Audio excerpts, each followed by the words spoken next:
There was fresh firing in Kalakot forest as security forces resumed a massive operation in Jammu and Kashmir's Rajouri district to track down terrorists. 4 army personnel, including 2 captains and a JCO, were killed during a fierce gunfight yesterday.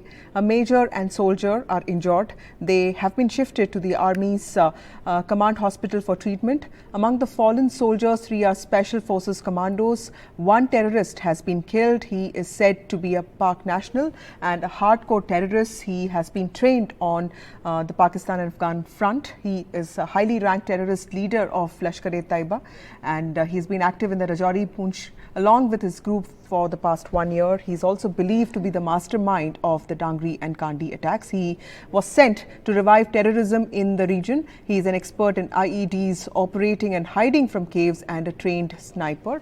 My colleague Nazir joins us from Jammu and Kashmir. Nazir, tell us about this terrorist who has been gunned down.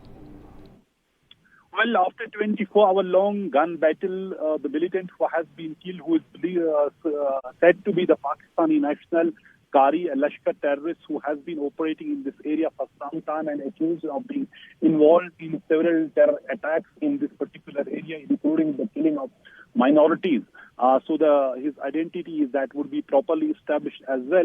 But the fact is that this has been proving a very tough operation for the security forces in this area since yesterday morning. They have been battling these hardcore and highly trained and heavily armed militants in the dense forests of the Kalakot. So the number of security force casualties are also reportedly gone up to 5 yesterday. 4 soldiers, including 3 officers, 2 captain rank officers, 1 JCO, a soldier were killed, and 1 injured officer, soldier has also died due to injuries in the hospital.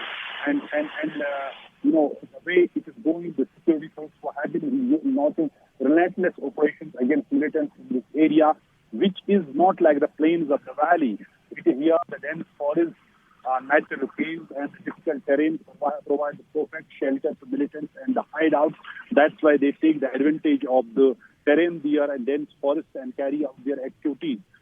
This group, which was operating there, was exposed after they tried to force villagers to give them shelter and food, but villagers in Bajimal village, they refused, and one of the villagers was beaten as well by militants. So he had complained to security force. Following that, there was a massive operation yesterday morning, and in the ensuing encounter, security force suffered heavy casualties. But also it underlines how the security force officers, army officers actually lead from the front. Whenever there are major counter-insurgency militancy operations, be it Kokarnag, Anantnag in September, where an army colonel, a major, and DSP were killed, or here 2 army captains, including Special Forces captain and a JCO, they have been killed. 1 major is injured. So really, you see army officers leading from the front, leaving an example that it's not the soldiers, common soldiers who do, it's the officers who lead from the front and they sacrifice their lives while fighting militancy. So it has been a very, very tough situation. But one of the top-ranking Lashkar militants who was involved in several terror attacks in this area has been killed in this ongoing encounter. Right. Thank you, Nazir, for joining us.